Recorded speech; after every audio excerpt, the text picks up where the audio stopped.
mean, I guess I was a first generation X-Files fan. I remember it debuting on Friday nights back when I was a teenager. And it meant a lot to me in terms of just being that sort of post-adolescent.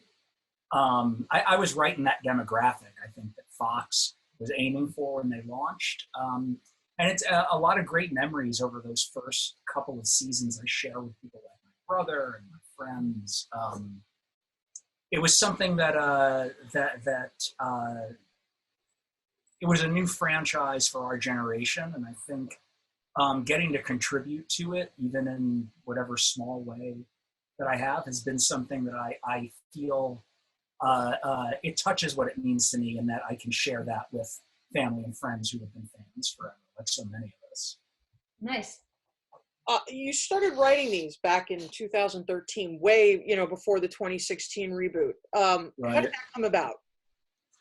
The publisher, IDW, had gotten the license to continue X-Files stories.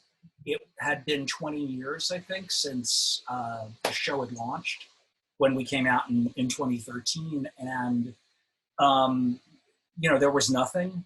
There was pretty much, we kind of had it all to ourselves in a sense, because fans of the show had not seen anything since the second movie. And a lot of them were pining for a third movie that they'd hoped would wrap things up. And along comes this opportunity to do the comics. IDW asked me if I was interested, and I immediately jumped at it. I thought that there was a lot that we could do with this franchise, with this mythology, both something that harkened back to the classic X-Files that we all remembered and enjoy, as well as built on what we'd all seen. And, for a few years, we were the only game in town, which was kind of fun. I think we even built it as canon at first, because no one ever expected the show would return. Now, I saw that you had brought back Fluke Man and some other Right. favorite monsters. What was it like working alongside Chris Carter? It was a thrill. I mean, I can't think of anybody that would have been more, I would have been more geeked over being close to it, other than maybe George Lucas in that regard. It was a lot of fun. He was very encouraging, very supportive. He offered me some advice when I first got the job, and I took it, and I think it was for the better. And he's a wonderful creator of fiction. I think Chris Carter, along with his very talented group of writers and producers that worked with him, created one of the modern genre franchises, that's going to endure, I think, for generations. And it was an absolute thrill to contribute to what he created. X-Files Cold Cases and the adaptations on Audible. Mm-hmm. And what was it like hearing David and Gillian's voices? That was pretty.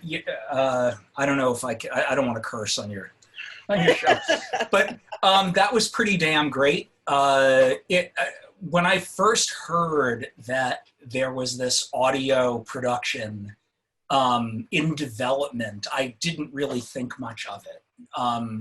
I had heard the producers of the eventual Audible production had put together this sort of test, this audio test of how the first scene in the first issue of my comics would play out as adapted into this audio production.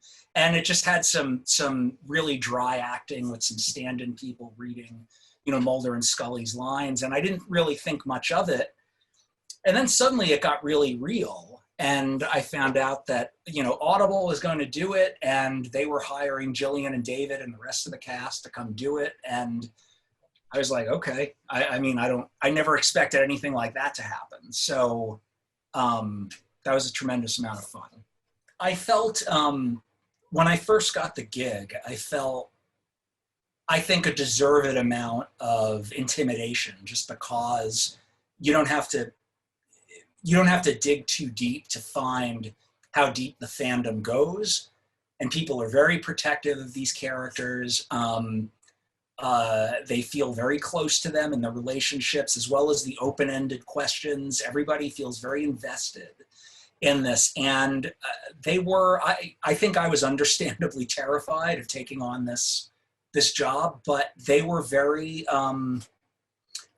cool and supportive of me. And that made it that much easier. And I appreciate that very much.